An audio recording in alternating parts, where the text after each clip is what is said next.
Hi, everybody. This is S.J. Thomason. Where Truth Matters at Christian-apologist.com at the Dawn Patrol, 7 a.m.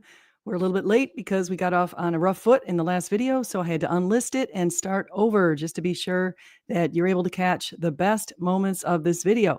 In this video, we're going to review a debate between Richard Carrier, an atheist, secular humanist, and Andrew Wilson, who is an Orthodox Christian. And they debated whether or not secular humanism or Christianity was better for society. And so we're going to fact check some of the points that were made in this debate that specifically concern things like prostitution and STDs and all kinds of other facts that Richard brought up to claim that secular humanism is better than Christianity. And we're going to try to look at this as objective as possible, because I want to present both sides as objective as possible. However, I have to admit, yes, I'm a Christian and I do lean towards Christian views. And I do believe, in all fairness, that Christianity is better for society.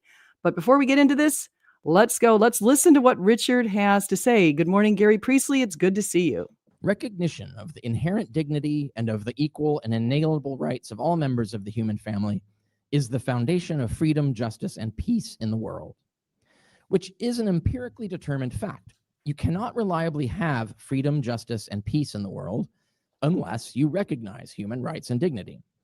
It is an empirical fact that only societies that choose to respect at all levels the inherent dignity and the equal and inalienable rights of all human beings can reliably expect to enjoy freedom, justice, and peace. And the degree to which a people respects everyone's dignity and treats certain things as everyone's equal and inalienable rights will correlate with the degree to which they all enjoy freedom, justice, and peace, as well as emotional and material prosperity. This is another provable empirical fact, and it has already been demonstrated. The more rights respecting a society, the happier and more socially prosperous it is.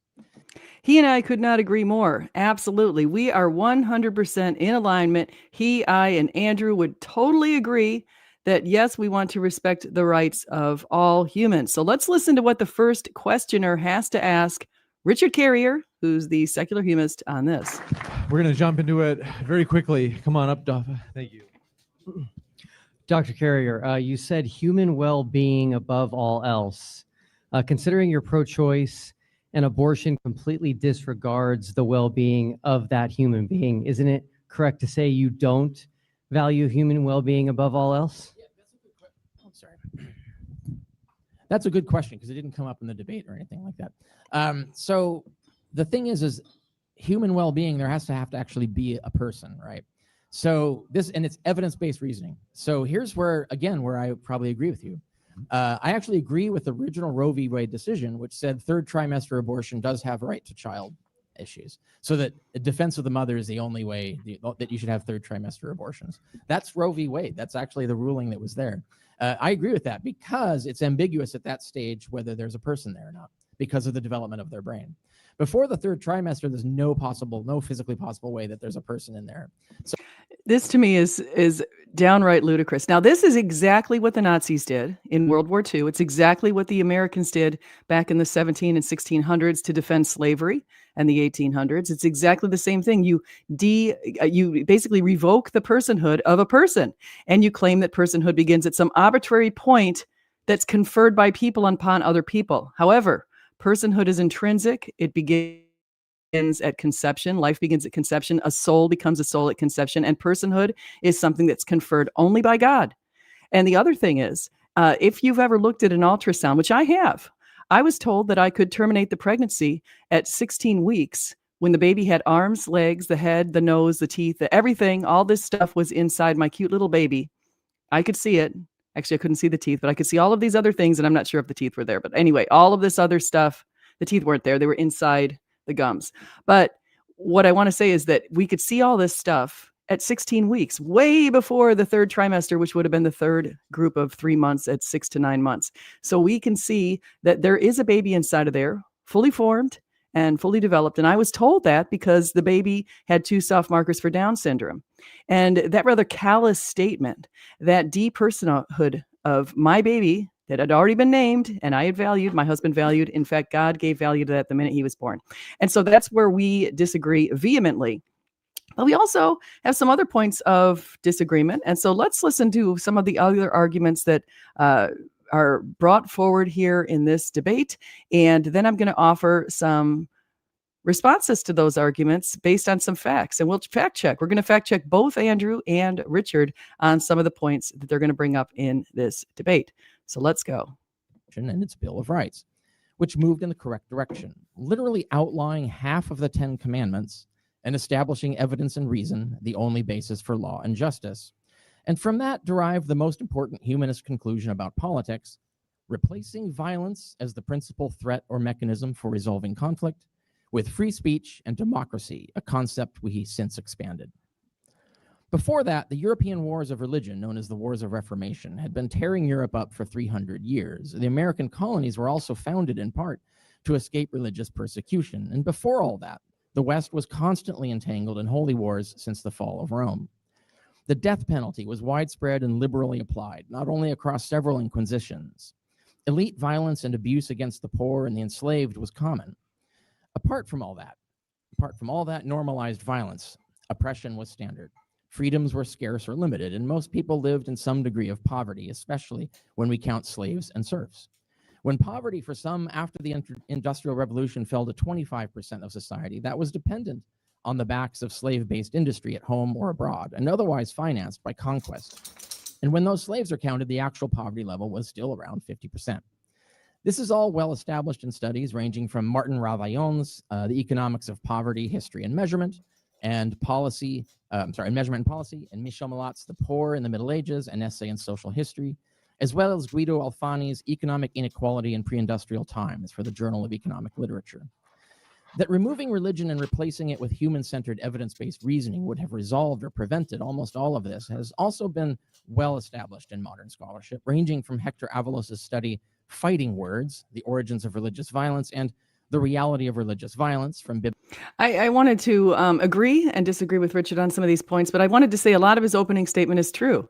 Of course, he abhors what happened with the slaves, and so do I. And again, one of the problems was not granting personhood to slaves and considering them second-class citizens who are not worthy to vote. Thankfully, we've changed all of that, and our country's become much better since then. In that way, in that focus, yes. Now, do I agree that the Reformation brought on a lot of violence? Absolutely, absolutely. And of course, I'm a Catholic. I happen to be a Catholic, and so I see it through a Catholic lens. And I see the way that my ancestors were treated in places like Ireland, where they were heavily discriminated against by my other ancestors coming from England. And so I definitely see that. I also saw my ancestors in Germany who were Catholics also being discriminated against by some of the Protestants over there. And then, of course, my ancestors in Norway who were Lutheran. So there's a lot of different groups here who are unfortunately infighting for many years, thanks to Protestantism, which has divided Christianity up in multitude of ways. But I digress. That's not the problem. The other issue that I think he's kind of touching on is the Inquisition and some of the stuff that happened in the earlier centuries, in the medieval times. I highly recommend, and what I will bring up in another debate when I'm reviewing it, is listening to Raymond Ibrahim, who is a Coptic Christian of Egyptian heritage, who has a really sober look at what exactly happened during the Crusades and why the Christians were actually called through the Holy League of Nations to defend themselves in Europe against the invasion of the Ottoman Turks and other Muslim groups. It all started around the 7th century after Muhammad. We saw the Battle of Yarmouk, and we saw a number of other battles that took place, which were completely aggressive against the Christians. You might forget this part, but during that time when Muhammad came about, Christians were the ones who were dominating the entire Arab region. Syria, the modern day Saudi Arabia, Lebanon, Jordan, all of that was dominated by Christians.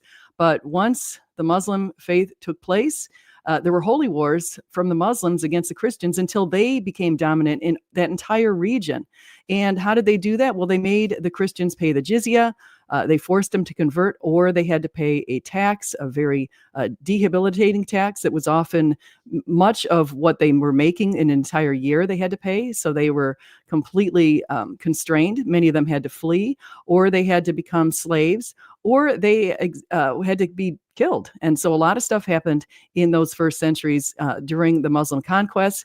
And unfortunately, our history books have whitewashed a lot of that stuff. But I'm digressing a little bit because what I wanted to really focus on here was the back and forth basically between Andrew and Richard that focused on some of the stuff going in the United States and Richard's preoccupation with things like prostitution. Now, The reason I'm bringing that up is because Richard later in this debate is going to claim that we have moral oughts, moral prescriptions, and he's claiming that those come from moral descriptions. So in other words, a philosophical view can stem from a scientific view, and that's inherently flawed, as Andrew pointed out, and also David Hume pointed out many years ago.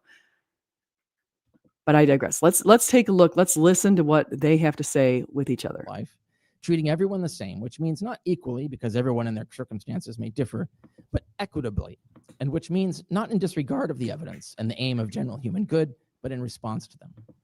And then you should exercise your protected freedom to live your life by the morals you find right, as long as you respect everyone else's rights and thus maintain a civil society of peace and justice.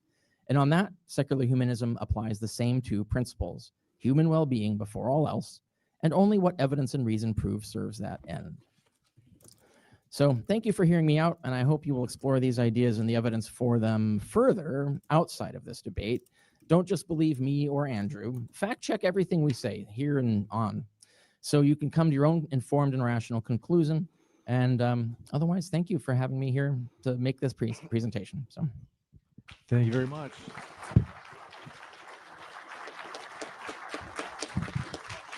Thank you for that opening statement. And just a reminder, folks, if you can check your cell phone just to be sure that it's off, we'll kick it over to Andrew for his 15-minute opening statement as well. The floor is all yours, Andrew. Yeah, thanks. This actually won't take 15 minutes. I'm kind of eager to get into the back and forth with Mr. Carrier. First and foremost, I'd like to thank you for coming out. here we go. All right. Simplest definition. Fascism is the use of force rather than persuasion in democracy to affect your political will. And did you make that definition up? It's based on what everybody else, historians and so forth, talk about. Trying to get to this part where so they talk we need about a hybrid economy. We need socialism and capitalism working as checks and balances against each other to prevent their excesses. Yeah, but I get it. But what you're still advocating I'm using that as an here- analogy to democracy. So it can affect the relationship. What could So, possibly be if more we of a wanna know- correlate than penis and vagina? What? Lots of things. Well, Access for an to sex, STD? access to prostitutes, access to sex, access to other partners, and so on. Hang All sorts on, of hang on. things. If we completely, There are lots of things that can change this. So if you isn't wanna, it? Hang on, Richard. if you Isn't wanna it the know case if we eliminated if you want to know sexual intercourse, there would not be STDs no more? I'm sorry, say that again. If we eliminated sexual intercourse, nobody's having sex. There are no more STDs, right? Sure. Okay, great. The problem is that then that creates a greater harm if you're preventing everyone from Yeah, having sex. no. I understand. I wanted to point out something and agree with Gary Priestley. There is a level of socialism and capitalism in every society, because when we have police force, we have K through 12 schools, we have firefighters, we have the military, we have a number of people in the government who are funded by the people through taxes. And so you could technically consider that sort of a socialist government. Yet we also have private enterprise. And so the vast majority of people in the United States are living and working in private enterprises. You can see the percentages are quite distinct. If you're working for the government, you tend to be much more likely to be unionized. There's a bigger chance that you're protected by a union. You pay union dues and they protect you from being fired, essentially.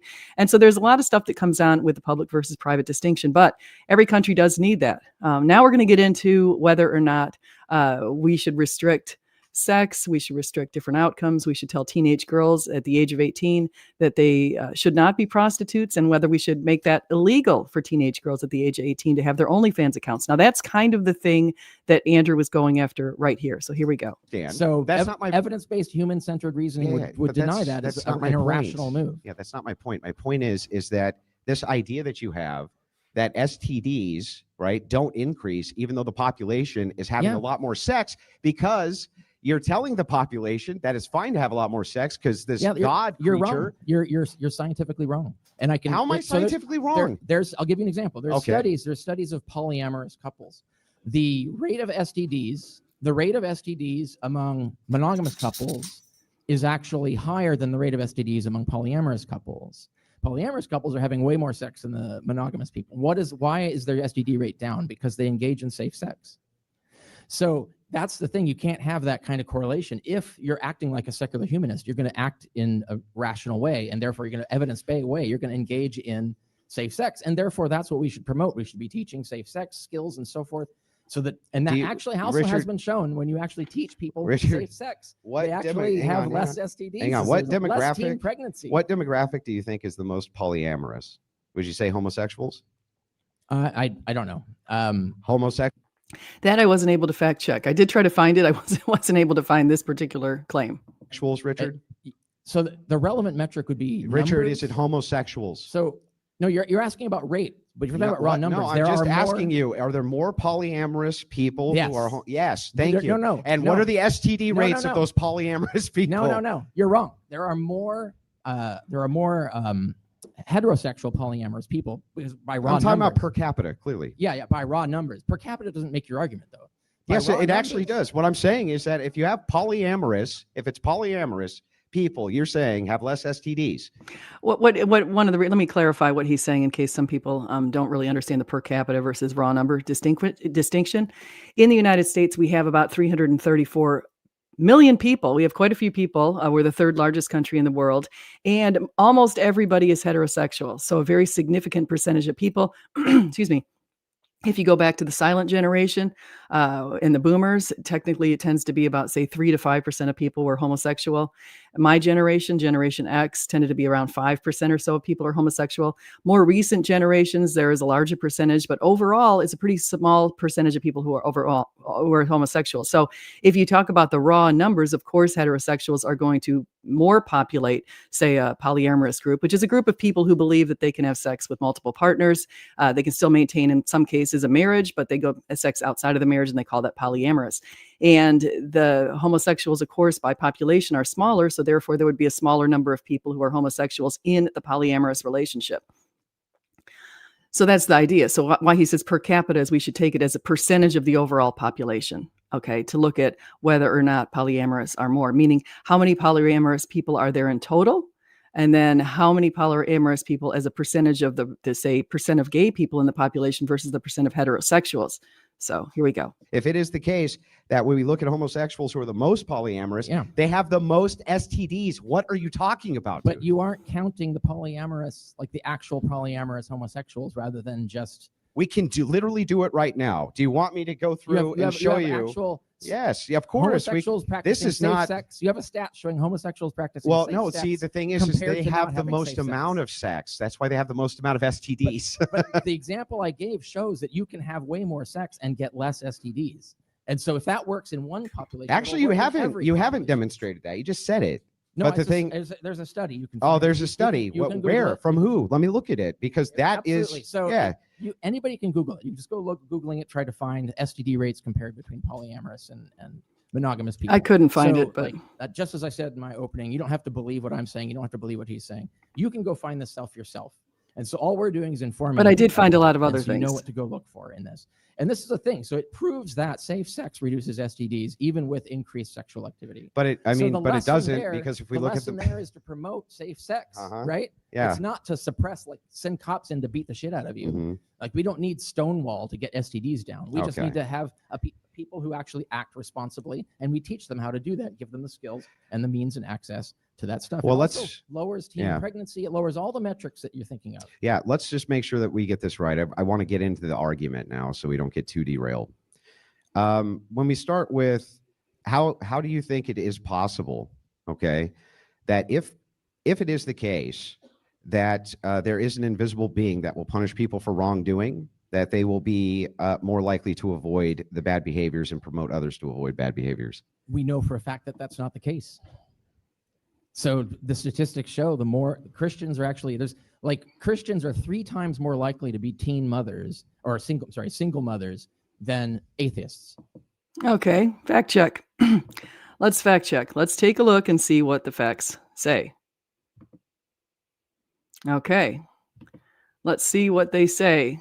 Okay, so here's a few arguments that Richard made in this thing. He says prostitution should be legal. This is coming a little bit later, but it is in this debate. So here's some things that he stated, and I'm going to show you some facts. He said prostitution should be legal to protect people from STDs. Women should be able to be prostitutes at 18 or more, and it should be regulated like the food industry. Strangely enough, he is equating these prostitutes to the food industry as if it's a meal, as if this is what a prostitute is. He said, quote, Nevada has some of the lowest STD rates in the United States. Wilson pointed out that there's more human trafficking in Nevada. And Carrier says trafficking is not caused by legal prostitution. Yeah, we'll fact check that too. Richard Carrier says the more Christian countries, the more STDs. Those are sexually transmitted diseases, and the more secular, less STDs. Well, we'll look at that. He also said, Andrew Connor, with Christian majority countries in Europe and the Americas have lower STD rates than non-Christian majority countries. That's what he said. We'll again look at that. And Carrier says legalizing prostitution reduces STD rates, and this spreads throughout society, not just with prostitutions and Johns. So if you legalize prostitution in Nevada, which is where it's legal now in the United States, and you spread that all over the rest of the country, he's saying that that's going to reduce STD rates. Well, we should see that played out over the numbers of people who've had STDs over the past 50 years. All right. And Andrew says only more STDs if we divide by the minority versus the minority versus the non-minority. So he's saying there's a differentiation within ethnic groups on STDs. Let's see what they're right. Now, Christians also, according to Carrier, you just heard this one, they're 3 times more likely to be single mothers than atheists. Wilson says 91% of atheists are pro-choice. Again, I'm going to look into these, see if we have some facts to back them. And Carrier says states have more Christians, with more Christians, have more cases of STDs and teen pregnancy. Some of this could be true. Let's look. And Wilson pointed out a stat that I didn't look up because I'm suspecting he's right on this one. He says the UN Office on Drug and Crime says countries with legalized sex workers, higher percentages of that, report 23% greater trafficking inflows than those where prostitution is criminalized. In other words, if the country allows people to be prostitutes, there's more likelihood that these skanks are going to come into the country and start trafficking males and females for sex work and other kinds of work. It's horrible. So here's the STD rate by country, and this is according to the World Population Review. Now, unfortunately, they didn't have some statistics on the United States in this particular study, but they did have statistics to show us that, yeah, we see that the STD rates in places of Europe, Northern Africa, the United States, North America, we don't have numbers on the United States, but it's probably similar to what you're seeing here in the European countries. And it's not perfect, not zero, that would be perfect, but it is higher in some of these places around the world. You can see it's a bit higher in Russia, and it's very high in the southern regions and middle regions of Africa, and high in places like Brazil, Colombia, and other countries in South America. So to Andrew's point, in some of the European Christian majority countries, we're seeing relatively lower numbers of STD rates. And in some of the Christian countries, according to Richard, like Brazil, we're seeing relatively higher levels of STD rates. So the problem is trying to generalize based on a gigantic world map of 195 countries or so. So we see a lot of issues going on. Now in South Africa, it looks like it is the worst. That is the worst place for STDs. You can look at the numbers there. Per 100,000 people, about 45,000 STDs. Half the people almost have STDs in the southern tips of Africa, which is a terrible thing. And so if you look at the percentage of people who are Christian in that, it might stand to Richard's point. There are definitely some problems here. Now let's dig down a little bit, because we don't want to have the ecological fallacy. Now, what is the ecological fallacy? It is assuming that something that is a country level stat applies to individuals within the country. In other words, if you have a stat that says that a significant number of people have STDs in this country, therefore John, who lives over there in some southern city in that country, absolutely has the STD. You have to realize that you can't generalize to everybody inside of a country based on a country level mean. All right. So that's just something to say there. However, the chances are absolutely higher that if you're in South Africa, you're going to have an STD. It's pretty awful. Now here's Christian adherence as a percentage of the state of the population in the United States. So you can see, as many people have pointed out, in the southern Bible Belt, we have a pretty high percentage of people who are Christians. You can see right there, the Bible Belt there. And also you can see in some of the northern states, and you can see places where people are higher levels of Christianity. Now, of course, let's point out Nevada, because that's going to become an all-star in this conversation. Up to 36.9% of people are Christians in Nevada. Nevada's relatively low in Christianity. And here you have what denominations are present in different countries, and I'm sorry, in different locations, in different counties here in the United States. And you can see right here, like, for example, you see the Baptists are populating the little purple areas. The Catholic Church has a pretty good grip on most of the United States, with the exception of some in the West and, kind of in the going into the western part of the country. You even see places in Florida, like where I'm from, it looks like Catholics have a pretty good hold, but also the Southern Baptist Convention has a pretty good hold. So the red areas are where you see the Southern Baptists. So Southern Baptists occupy a lot of what they call the Bible Belt, places like Tennessee and Georgia and Alabama and the Carolinas. And you can see a lot of that, Texas and Oklahoma. So you see lots of Southern Baptists in different parts, and you also see some other people in different denominations. So the Latter-day Saints, you can see they're occupying a lot of the area around Utah, which you would expect. In fact, I think I've read the Latter-day Saints or Mormons populate something like 65% of Utah. It's a pretty significant portion of people who are considered Latter-day Saints. So this is the breakdown of denomination, just to throw that out there, just as a little factor that they didn't talk about. Now let's look at gonorrhea cases. So I went to Statista, which is a legitimate source where you can go to pull data. Gonorrhea per 100,000 in the United States. Now, you can see it's pretty awful. Andrew pointed out that there's some places that are higher. Actually, Richard pointed that out. He seems to think Nevada is one of the better faring places with respect to STDs because of its legal prostitution. However, you can see right here, it's number 1, 2, 3, 4, 5, 6, 7, 8, 9, 10, 11, 12. Number 12 out of 50. Not too great in gonorrhea, okay? In Nevada, 204.7 people have it. Now, you can see, unfortunately, as to back up some of what Carrier said, Louisiana, Georgia, South Dakota, we won't talk about South Dakota so much, but some of the Bible Belt, Louisiana, Georgia, Mississippi, North Carolina, Alabama, South Carolina. Unfortunately, we do have a lot of people, and Florida, where I'm from, we have, unfortunately, a lot of people with gonorrhea in these areas. They tend to be Bible-believing people, so we do have a problem in some of the areas in the United States. Chlamydia, another sexually transmitted disease. You can see it by state. Now, here, for some reason, I don't know why Alaska is so high in these things, so we should investigate that. But again, we can see a lot of different states. I don't see Nevada in this particular population, but it's headed up by Louisiana and Mississippi. Again, Christian Bible Belt states, Alabama, Georgia. Christian Southern Baptist Bible Belt states, South Carolina, North Carolina, interestingly enough.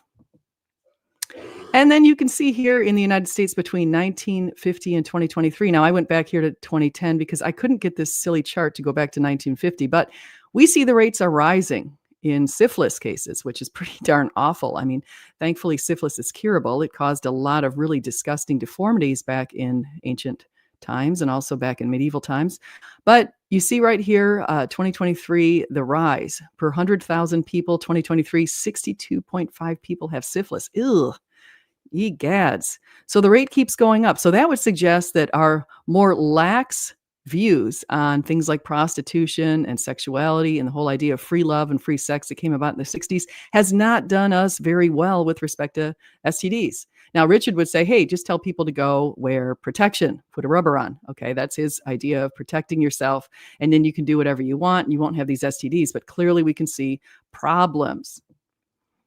We also see here's congenital syphilis among infants in the United States. Now, in this group, Nevada is topping out at 1, 2, 3, 4, 5, 6, number 6 out of 50. So Nevada is not doing too well, meaning that these mothers who are having lots of sex, unfortunately, probably with multiple partners, as prostitutes, if they're legal prostitutes, in Nevada, 232 out of 100,000 of them give birth to babies with congenital syphilis. This is a tragic thing. Now, here's chlamydia in the United States. Unfortunately, kind of to what Andrew said, it does break down by race, very sadly. And there's factors there that we should look into that go beyond the scope of this particular video. But again, unfortunately, some minorities have higher rates of chlamydia in the United States. Blacks, American Indian, Alaska Native, that kind of maybe speaks to this idea of Alaska being so high in some of these numbers. Native American Pacific Islander tends to be a little bit higher. And you can see their men and women have these higher rates in some of these places. I wouldn't have known that. I wouldn't have guessed that as a female. I just would not have guessed that. But you can see females are coming out ahead in the rates of chlamydia, which is pretty awful, pretty awful. So that's a factor that you should look in. When you're looking at the state level, you actually should look at also the people in the state. You should really look at individuals within states and look at these levels, because you have to break it down by things like race, socioeconomic status, access to other things, access to education, whether they're really religious. I mean, a lot of people claim to be Christians and they don't tend to practice Christianity. I mean, I know this as a Catholic.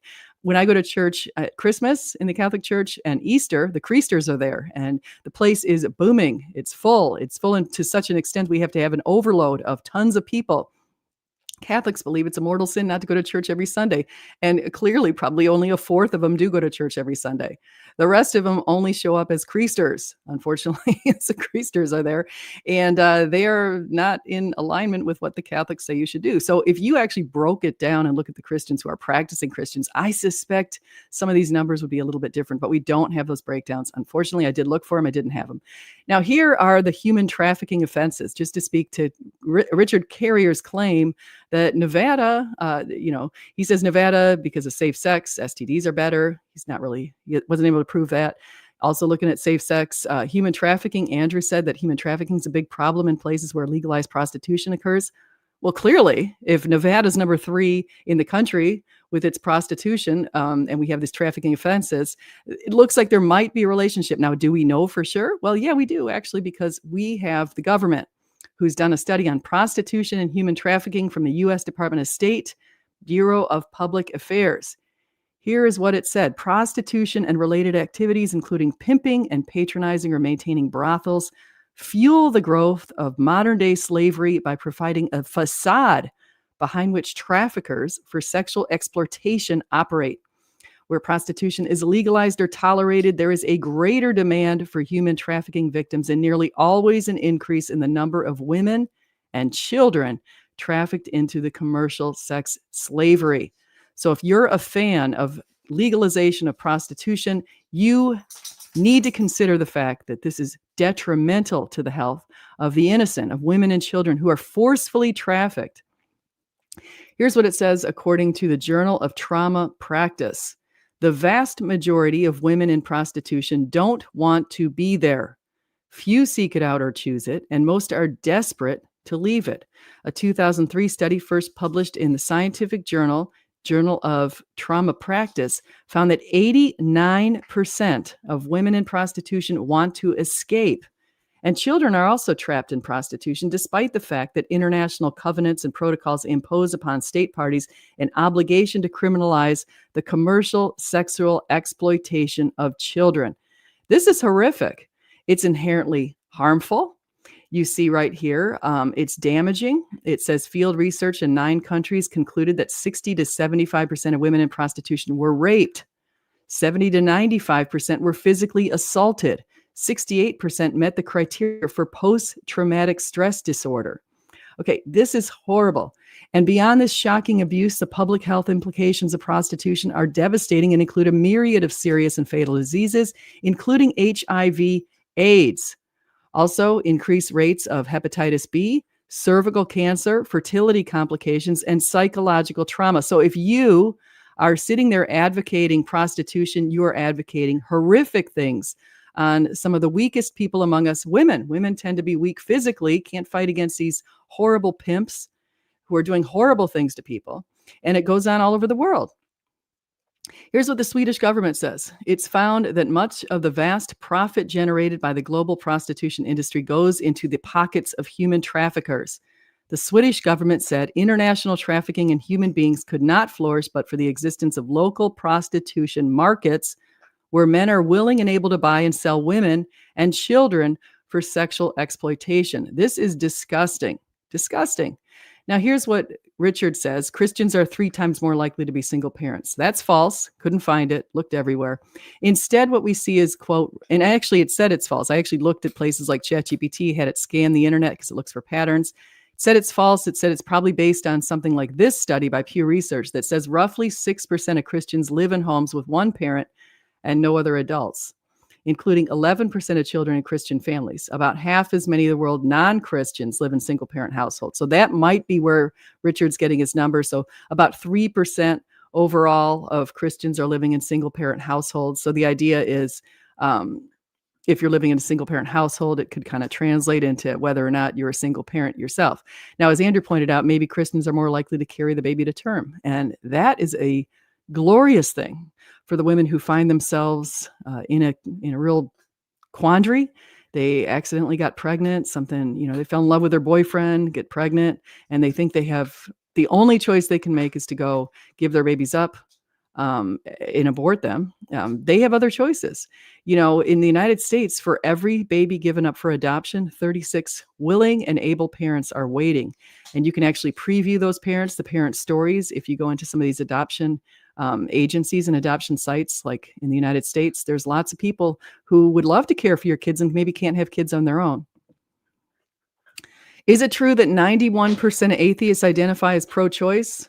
That's true. That's what Andrew said. Here we have a little chart here who says people who are strongly pro-choice, 81% of atheists are strongly pro-choice, 11% are somewhat pro-choice, and very few of them are otherwise. Okay, so this actually ends up to 92% of atheists are either somewhat or strongly pro-choice. Of agnostics, 66% strongly pro-choice. Jewish people, 63%. That's pretty high for Jewish people. I think I would like to see a breakdown by, say, the Orthodox versus the more rabbinical Jews, who are the latter tend to be a little more liberal. I think that might be leaning towards the latter group. Buddhists are pretty high in that too, 61%. A lot of Buddhists are actually atheists, and so there's that. We break down Muslims, 41% strongly pro-choice. That was interesting. Catholics, 26% strongly pro-choice. They shouldn't be. They're going against the Roman Catholic Church that has always been against abortion, going back to the very beginning in the Didache. 20% are somewhat. That's 46% of Catholics, either strongly or somewhat. That's pretty awful. Eastern Orthodox, this is Andrew's religion, 25% strongly, about 19%. So we're at 44%, either strongly or somewhat pro-choice. Not so great. Protestant, we've got 48%, either strongly or somewhat pro-choice. 23% are strongly. Mormons actually stand up as the ones who are the most against it. So I got to give Mormons props here. Good job, Mormons. Now, here was another claim that was made in this particular debate, that you can get a moral ought from an is. Carrier said that. And here's how he does that. Here's a theological, what I would call pretzel twisting.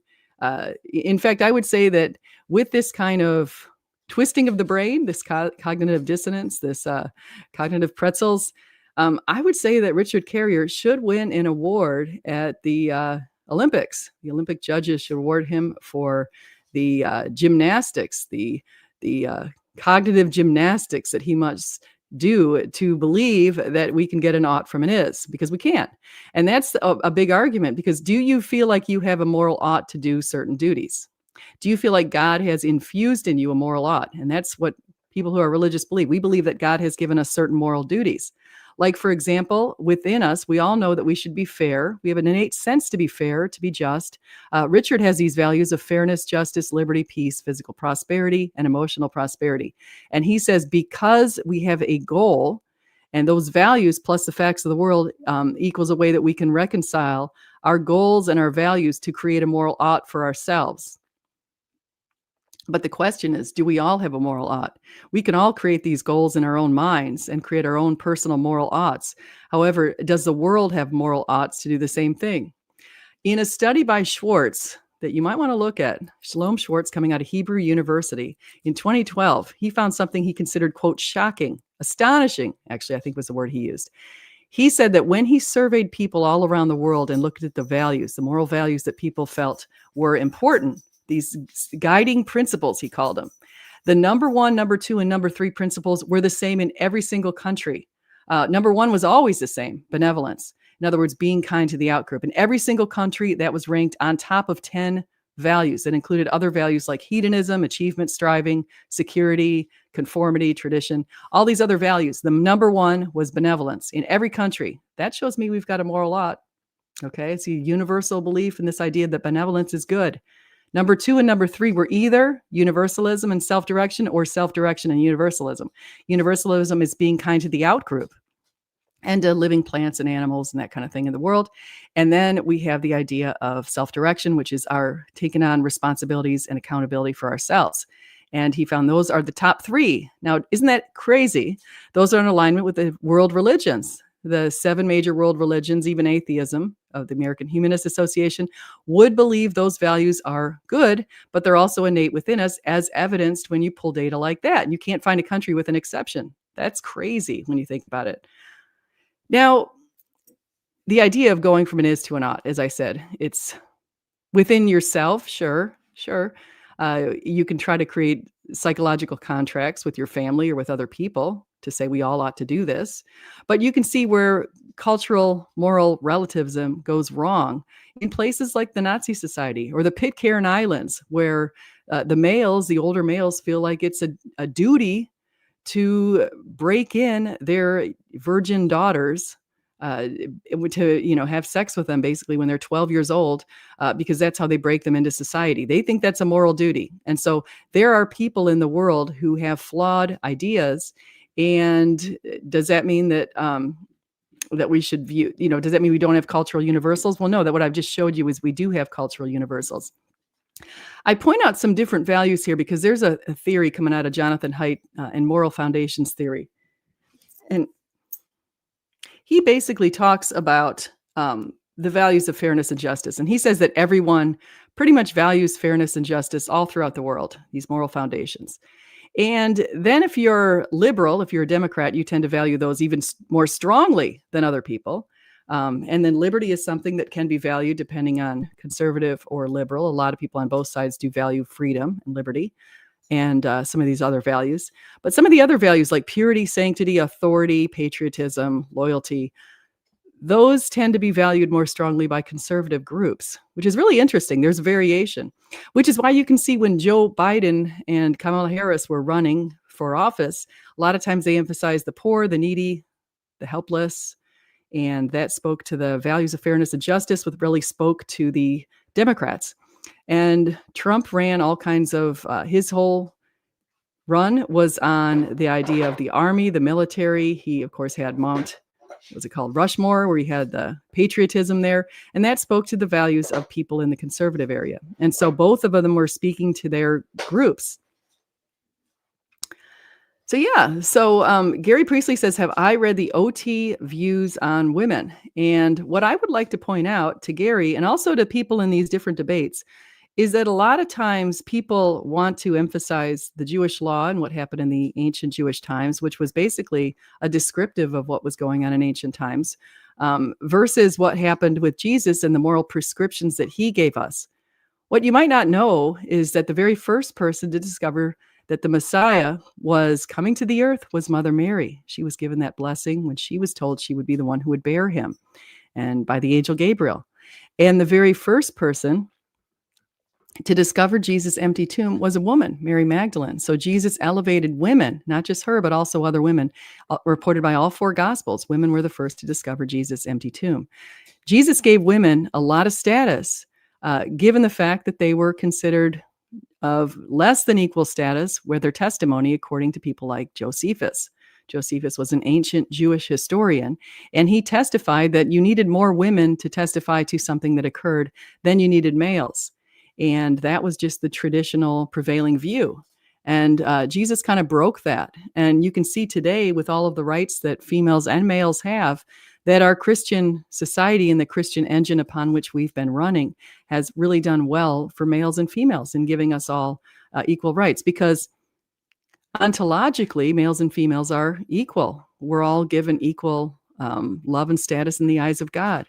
And if you ever think that God's justice is going to be a harder axe on you than God's mercy, just remember Jesus said to keep forgiving. Forgive 70 times 70. Keep forgiving. And so that's something that's important. And yes, some of the OT law, not the 613 Jewish laws, but also the OT law, the 10 commandments absolutely should be followed. And unfortunately, even some Protestant denominations don't follow those today. So the idea of love the Lord above all else and love your neighbor as yourself, as Jesus said, is heightened. Really important summary of the 10 commandments. But within the 10 commandments, we're supposed to keep the Sabbath holy. And that is something that some of the Protestants like Frank Turek claim that we don't need to do anymore. We don't need to go to church on Sundays. That's something that unfortunately he's practicing the 9 commandments. Not good. But I digress. I will talk about that later. So if you like this kind of content, it's the Dawn Patrol. Come in on the mornings. It's 7 o'clock in the morning. I am going to start this, not this weekend as a live show on 7 o'clock in the morning, but as a recorded show, 7 o'clock in the morning on Saturday. But then after that, I'm going to try to run live shows, 7 o'clock in the morning on Saturdays and occasionally during the week, where we can come in and discuss videos, discuss claims, discuss the truth, and to remember, whether you eat, drink, or whatever you do it all for the glory of God.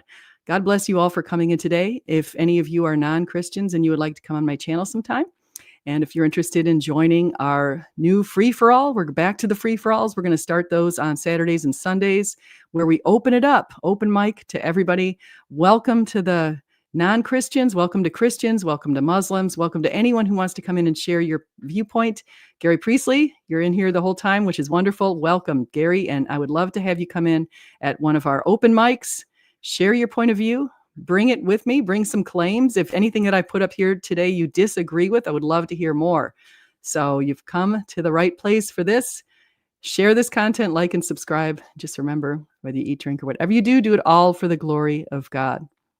May God bless you and keep you. Have a great day.